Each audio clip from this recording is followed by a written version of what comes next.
رات کے اندھیرے میں اپنے گھر کا کوڑا اگر اٹھا کر کے ہم نے ہمسایوں کے گھر کے آگے پھینک دیا تو صاحب ہمسائے نے بھی یہی کیا، اس نے اپنے گھر کا کوڑا رات کے اندھیرے میں ہمارے گھر کے آگے پھینک دیا، اور سارے گلی کے لوگ ایک دوسرے کے گھر کے آگے کوڑا پھینکتے رہے، اور صبح ساری گلی جو تھی وہ کوڑے سے بھری ہوئی تھی، اور وہاں تعفن پیدا ہوا، وہاں بدبو پیدا ہوئی، وہاں مکھیاں اور مچھر پیدا ہوئے جو پلٹ کے ہمارے اوپر آئے۔ مسموم ہوائیں ہماری صحت کو بگاڑ دیتی ہیں، ہواؤں میں غلاظت گھل جاتی ہے، گندگی پھیل جاتی ہے۔ اس لیے ہمیں اس بات کا اہتمام کرنا ہوگا کہ ہم پورے معاشرے کو، پورے ماحول کو جو ہے وہ صاف کرنے کی کوشش میں لگ جانا چاہیے۔ تو میں اور آپ اس پہ غور کریں کہ ہمارے اسلام کا ہمارے نام کیا میسج ہے، کیا پیغام ہے۔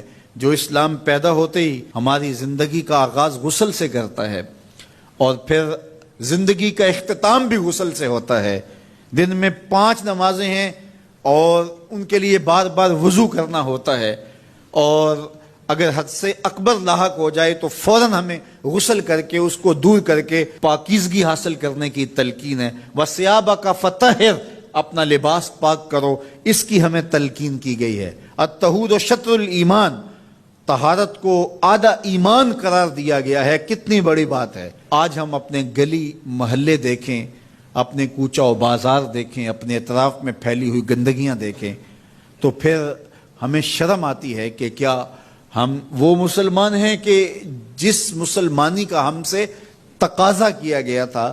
ہم مسلمان تو ایک صاف، پاک اور خوبصورت اور عفت معاب صورت میں آگے بڑھتے، اور معاشرہ صفائی و ستھرائی کا مرقع نظر آتا، اور ہر شے نہ صرف صاف اور پاک اور طاہر ہوتی بلکہ چیزوں کو مرتب اور منظم کر کے رکھنے کی بھی ہمارے اسلام نے ہمیں تلقین کی ہے کہ جو ہم چیزیں رکھیں ان کو بھی ایک ترتیب اور سلیقے کے ساتھ رکھیں، تاکہ جو ہے وہ پڑی ہوئی چیزیں بھی جو ہے وہ خوبصورت دکھائی دیں۔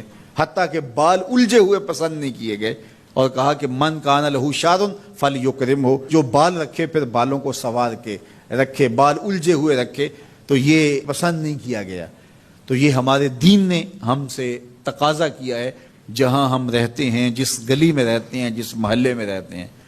ہم نے یہ دیکھا ہے کہ 10 مرلے کا ایک کنال کا گھر بنگلہ بنایا، اور اس کے اندر اتنا اچھا اہتمام کیا، ایک ایک کونے اور گوشے کو ہم نے سلیقے کے ساتھ بنایا اور خوبصورتی کے ساتھ بنایا، لیکن گھر کے آگے 10 فٹ کی گلی ہے تو وہ گندگی سے اٹی پڑی ہے۔ ہمارے گھر کے سامنے جوہر پانی کا بڑا ہے، اور جس کے اندر گندگی اور غلاظت ہے، اور وہ چھینٹے اڑ کے ہمارے گھر کے اندر ہی گرتے ہیں، اور وہاں پیدا ہونے والی مکھیاں اور مچھر ہمارے گھر کے اندر ہی غلاظت کا جو ہے وہ سبب اور ذریعہ بنتے ہیں، اور اس گندگی کے ماحول سے ہوا بھی مسموم ہوتی ہے جو بیماریاں پھیلاتی ہے، اور اس سے جو ہے وہ ہم خود متاثر ہوتے ہیں۔